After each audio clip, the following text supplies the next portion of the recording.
कहानी की शुरुआत में हम डांटे रीव्स नाम के एक चोर को देखते हैं। डांटे रीव्स लॉस एंजलिस शहर का सबसे बड़ा चोर है। डांटे ने 17 साल की उम्र से ही चोरी करनी शुरू की थी और अब तक वो 37 बैंकों को लूट चुका है। डांटे अपना काम इतनी सफाई से करता है कि दुनिया की कोई भी पुलिस उसे आज तक पकड़ नहीं पाई। आज भी डांटे लॉस एंजलिस शहर के एक बैंक, जिसका नाम ग्रैंड पैसिफिक बैंक है, उसे लूटने की तैयारी कर रहा है। लेकिन इस बात से अनजान डांटे कि ये शायद उसकी जिंदगी की आखिरी चोरी होने वाली है। डांटे बेखौफ होकर अपने सभी साथियों को इकट्ठा कर लेता है, लेकिन अभी इनका एक साथी कम पड़ रहा था। तभी डांटे से मिलने उसका सौतेला भाई विक्टर हेज आता है। यहां हमें पता चलता है कि डांटे और विक्टर दोनों के पिता भी एक चोर थे, जिस वजह से डांटे अपने पिता से इंस्पायर होकर इतना बेहतरीन चोर बन पाया था। लेकिन विक्टर को अपने पिता के चोरी के काम से नफरत थी, इसलिए उसने अपना अलग रास्ता चुना और आर्मी में भर्ती हो गया था। रिटायर होने के बाद विक्टर की फाइनेंशियल स्थिति काफी खराब चल रही थी और उसकी पत्नी को कैंसर है, जिस वजह से आज विक्टर पूरी उम्मीद लेकर डांटे के पास आया है ताकि वो कुछ पैसे उधार ले सके और अपनी पत्नी का इलाज करवा सके। लेकिन डांटे के पास अभी इतनी बड़ी रकम नहीं थी। वो विक्टर से कहता है कि वो एक बैंक लूटने जा रहा है जिसमें $32 मिलियन हैं और उसे विक्टर की मदद चाहिए क्योंकि उनका एक आदमी कम है। अगर विक्टर इस चोरी में मदद करेगा तो डांटे उसे भी एक बड़ा हिस्सा देगा। पहले विक्टर मना करता है, लेकिन जब डांटे उसे समझाता है कि इस एक काम के बाद उसकी फैमिली की जिंदगी बदल सकती है, तो हालातों से मजबूर होकर विक्टर मान जाता है। आने वाली मुसीबत से अनजान ये लोग एक ट्रक में बैठकर बैंक की ओर बढ़ते हैं। अब क्योंकि चोरों की लिस्ट में डांटे का नाम सबसे ऊपर था, इसलिए पुलिस पहले ही उस पर नजर रखे हुई थी। पुलिस को पहले से ही शक था कि इतनी बड़ी रकम को डांटे रीव्स जरूर निशाना बनाएगा, इसलिए बैंक के बाहर कुछ ऑफिसर पहले से तैनात थे। सब कुछ डांटे के प्लान के मुताबिक चल रहा था। वो और उसके साथी ग्रैंड पैसिफिक बैंक को हाईजैक कर लेते हैं। लेकिन इससे पहले कि वे वहां से निकलते, एक ऑफिसर जेसन कूल अपने साथी मार्कस रीड के साथ वहां पहुंच जाता है। जेसन अपनी गर्लफ्रेंड से मिलने आया था, लेकिन बैंक बंद देखकर उसे शक होता है। तभी डांटे उसके पास आता है। जेसन कहता है कि उसे अपनी गर्लफ्रेंड से बात करनी है। डांटे चालाकी से उसे अंदर जाने देता है।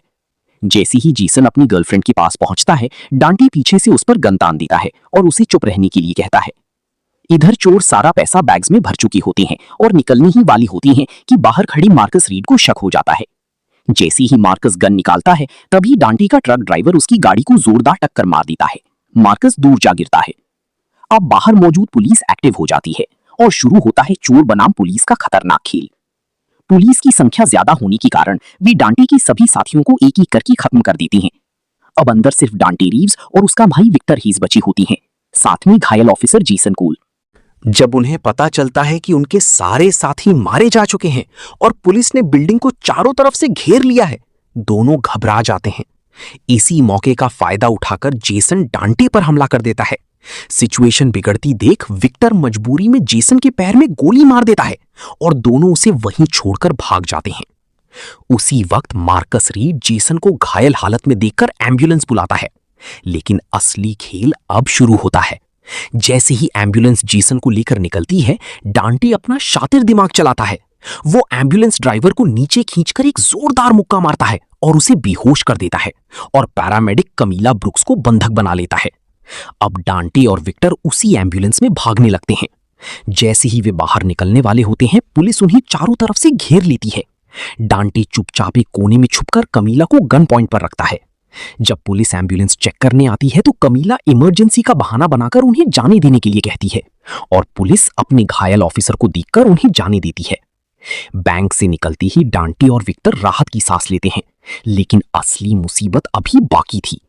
जैसे ही एम्बुलेंस ड्राइवर होश में आता है, वो पुलिस को बता देता है कि चोर उसी एम्बुलेंस में है। ये खबर मिलते ही कैप्टन मनरो हेज पूरे शहर की पुलिस को अलर्ट कर देता है। हेलीकॉप्टर की मदद से जल्द ही एम्बुलेंस को ट्रैक कर लिया जाता है, लेकिन पुलिस सीधे हमला नहीं कर सकती क्योंकि अंदर उनका अपना ऑफिसर जेसन कोल और पैरामेडिक कमीला ब्रुक्स मौजूद हैं। इसलिए पुलिस एम्बुलेंस को चारों तरफ से घेर कर डांटे रीव्स और विक्टर हेज को सरेंडर करने पर मजबूर करने की कोशिश करती है। लेकिन पुलिस ये नहीं जानती थी कि एम्बुलेंस चला रहा शख्स कोई आम इंसान नहीं, बल्कि विक्टर हेज है, एक खतरनाक एक्स मरीन जिसने अपनी आधी से ज्यादा जिंदगी युद्ध के मैदान में बिताई है। इसलिए विक्टर सामने से आती पुलिस गाड़ियों से डरने के बजाय उन्हें साइड हटने पर मजबूर कर देता है। परिणाम, दोनों पुलिस गाड़ियां बुरी तरह कंक्रीट से टकरा जाती हैं। अब डांटे रीव्स को एहसास होता है कि वे ज्यादा देर तक भाग नहीं सकते। कुछ ही समय में एम्बुलेंस का फ्यूल खत्म हो जाएगा। इसलिए डांटे अपने सबसे भरोसेमंद आदमी रिको एल्वारेस को कॉल करता है। वो रिको से कहता है कि उसे कई एम्बुलेंस का इंतजाम करना होगा ताकि असली एम्बुलेंस को छुपाकर पुलिस को नकली एम्बुलेंस के बीच भ्रमित किया जा सके। साथ ही डांटे उसे एक हथियारों से लैस एम्बुलेंस और एक गेटअवे कार तैयार रखने को भी कहता है। रिको मदद के लिए तैयार हो जाता है, लेकिन बदले में चोरी की रकम का आधा हिस्सा मांगता है। कोई और रास्ता ना होने की वजह से डांटे मजबूरी में मान जाता है। उधर पुलिस तेजी से एम्बुलेंस के करीब पहुंच रही होती है और इस बार सबसे आगे होता है मार्कस रीड। मार्कस पूरी स्पीड में एम्बुलेंस का पीछा कर रहा था। डांटे रेडियो पर कनेक्ट होकर कैप्टन मनरो हीज को पीछे हटने की चेतावनी देता है, लेकिन मनरो उसकी बात नहीं मानता। मजबूर होकर डांटे मार्कस की गाड़ी पर गोलियां चला देता है। गोलियों की आवाज से पीछे सीट पर बैठा एक कुत्ता जाग जाता है। वो मनरो का प्यारा कीनाइन था। मनरो अपनी कुत्ते से बेहद प्यार करता है, इसलिए वो तुरंत मार्कस को रुकने का आदेश देता है और यही मौका बन जाता है डांटे और विक्टर के लिए। वे एक बार फिर पुलिस से दूर निकल जाते हैं। इसी बीच केस में एक नया खिलाड़ी शामिल होता है, FBI agent Ethan cross. Ethan बताता है कि वो और डांटे एक ही कॉलेज में पढ़े थे। डांटे ने जानबूझकर कानून की पढ़ाई की थी ताकि वो पुलिस के हर सिस्टम और कमजोरी को समझ सके। वो 37 से ज्यादा बैंक लूट चुका है और आज तक पकड़ा नहीं गया। लेकिन अब हालात बदल रहे थे। एम्बुलेंस के अंदर गोलीबारी के दौरान जेसन कोल को भी एक गोली लग चुकी थी और उसकी हालत तेजी से बिगड़ रही थी। कैमिला ब्रुक्स कहती है कि जेसन को तुरंत हॉस्पिटल ले जाना होगा, वरना उसकी जान नहीं बचेगी। लेकिन डांटे इसके लिए बिल्कुल तैयार नहीं होता। वो कैमिला से उसके फोन पर डॉक्टर को कॉल करवाता है और खुद एम्बुलेंस के अंदर ही ऑपरेशन करने का फैसला करता है। पुलिस रेडियो के जरिए उनकी सारी बातें सुन रही होती है, इसलिए वे अपनी गाड़ियों की स्पीड कम कर देते हैं ताकि ऑपरेशन बिना रुकावट हो सके। कैमिला जांच करती है और पाती है कि गोली जेसन की स्प्लीन यानी तिल्ली में फंसी हुई है। फोन पर मौजूद डॉक्टर उसे चेतावनी देता है, अगर ऑपरेशन के दौरान स्प्लीन फट गई तो कैमिला के पास उसे ठीक करने के लिए सिर्फ 60 सेकंड होंगे, वरना जेसन कोल की मौत तय है। एम्बुलेंस के अंदर कैमिला ब्रुक्स बेहद सावधानी से गोली निकालने की कोशिश कर रही थी, लेकिन पूरी कोशिशों के बावजूद एक गलती हो जाती है। जेसन कोल की स्प्लीन फट जाती है। उसी पल लैपटॉप की बैटरी भी खत्म हो जाती है। हालात पूरी तरह हाथ से निकलते दिख रहे थे, लेकिन कैमिला घबराती नहीं। वो तुरंत अपने हेयर क्लिप का इस्तेमाल करती है और असंभव लगने वाले काम को कर दिखाती है। स्प्लीन को अस्थायी रूप से बंद कर देती है। खून बहना रुक जाता है। जेसन की सांसें अभी भी चल रही थीं। दूसरी तरफ पुलिस डॉक्टर से कंफर्म करती है। डॉक्टर साफ कहता है, ऐसे हालात में उसका बचना लगभग नामुमकिन है। ये सुनकर कैप्टन मनरो हीज का गुस्सा फूट पड़ता है। उसे लगता है कि जेसन अब मर चुका है और वो बिना देर किए फुल अटैक का आदेश दे देता है। इधर डांटे रीव्स और विक्टर हेज अपने प्लान के अगले स्टेप की ओर बढ़ते हैं। डांटे विक्टर को एम्बुलेंस को एक पुल के नीचे ले जाने को कहता है, वहीं जहां रिको एल्वारेस के लोग इंतजार कर रहे हैं। लेकिन डांटे को नहीं पता था, पुलिस पहले ही चाल चल चुकी है। रास्ते में स्नाइपर्स तैनात किए जा चुके थे और मुनरो ने शूट करने का आदेश भी दे दिया था। तभी कहानी में ट्विस्ट आता है। FBI agent Ethan cross Jason के फोन पर कॉल करता है। फोन कमीला उठाती है। ईथन तुरंत उसे चेतावनी देता है, नीचे छुप जाओ, स्नाइपर्स फायर करने वाले हैं। लेकिन कमीला कहती है, जेसन अभी जिंदा है। ये सुनते ही ईथन चौंक जाता है। वो तुरंत मुनरो को रोकने की कोशिश करता है, लेकिन अब बहुत देर हो चुकी थी। स्नाइपर्स ट्रिगर दबाने ही वाली थी। उसी वक्त कमीला जोर से चिल्लाती है, डाउन। डांटे और विक्टर तुरंत झुक जाती हैं और अगले ही सेकंड गोलियां एम्बुलेंस के ऊपर से गुजर जाती हैं। दोनों बाल बाल बच जाते हैं। अब डांटे का गुस्सा फट पड़ता है। वो समझ जाता है, जिस ऑफिसर की जान उन्होंने बचाई उसी पुलिस ने उन्हें मारने की कोशिश की। डांटे मुनरो को कॉल करता है और फोन कमीला को दे देता है। फिर गुस्से में दिखाने के लिए वो कमीला के पास गोलियां चलाता है ताकि मुनरो को डर का असली मतलब समझ आ सके। लेकिन ये सब सिर्फ दिखावा था। डांटे का कमीला को नुकसान पहुंचाने का कोई इरादा नहीं था। अब पुलिस पीछे हट जाती है और यही मौका देकर विक्टर हेज एम्बुलेंस को पूरी स्पीड में पुल की ओर दौड़ा देता है। कुछ ही देर में वे रिको एल्वारेस के लोगों तक पहुंच जाते हैं। अब प्लान शुरू होता है। डांटे अपनी एम्बुलेंस को ग्रीन कलर में बदलकर निकलने वाला है। बाकी लोग अलग अलग रियल एम्बुलेंस लेकर अलग दिशाओं में जाएंगे। पुलिस कंफ्यूज हो जाएगी और उसी अफरा तफरी में डांटे रीव्स और विक्टर हेज गायब हो जाएंगे। डांटे रीव्स ने अपने प्लान का सबसे खतरनाक हिस्सा पहले से तैयार कर रखा था, एक स्पेशल एम्बुलेंस जिसमें हाई ग्रेड विस्फोटक लगे हुए थे, और उसे चलाने वाला था रिको अल्वारेज का बेटा राफाएल अल्वारेज।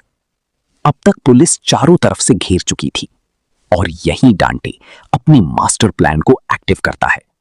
वो सभी एम्बुलेंस को अलग अलग दिशाओं में निकलने का आदेश देता है और खुद विक्टर के साथ चुपचाप एक दूसरी एम्बुलेंस के पीछे निकल जाता है। पुलिस एक एक करके हर एम्बुलेंस को रोकना शुरू करती है। वे डांटे के आगे चल रही एम्बुलेंस को पकड़ लेते हैं और उसी में उलझ जाते हैं। यही मौका देखकर डांटे और विक्टर बिना किसी शोर के पीछे से निकल जाते हैं। सुरक्षित दूरी पर पहुंचते ही डांटे राफाएल को कॉल करता है। हम निकल चुके हैं। और अब राफाएल अपने मिशन को अंजाम देता है। वो चलती एम्बुलेंस से कूद जाता है और रिमोट का बटन दबा देता है। अगले ही पल एक भयानक विस्फोट, पूरी सड़क हिल जाती है। कई पुलिस ऑफिसर घायल हो जाते हैं, लेकिन मार्कस रीड, जो आधी बेहोशी में था, राफाएल को भागते हुए देख लेता है। वो समझ जाता है ये हमला उसी ने किया है।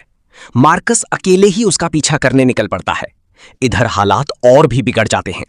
घायल पुलिस अभी संभली भी नहीं थी कि रिको अल्वारेज के लोग एक मशीन गन से लैस गाड़ी छोड़ देते हैं। गाड़ी पास आते ही ताबड़तोड़ फायरिंग शुरू हो जाती है। गोलियों की बौछार में कैप्टन मनरो हेस को कई गोलियां लगती हैं और वो मौके पर ही दम तोड़ देता है। रिको ये सब देखकर खुश हो रहा था, लेकिन उसकी खुशी ज्यादा देर नहीं टिकती, क्योंकि दूसरी तरफ मार्कस रीड राफेल तक पहुंच चुका था।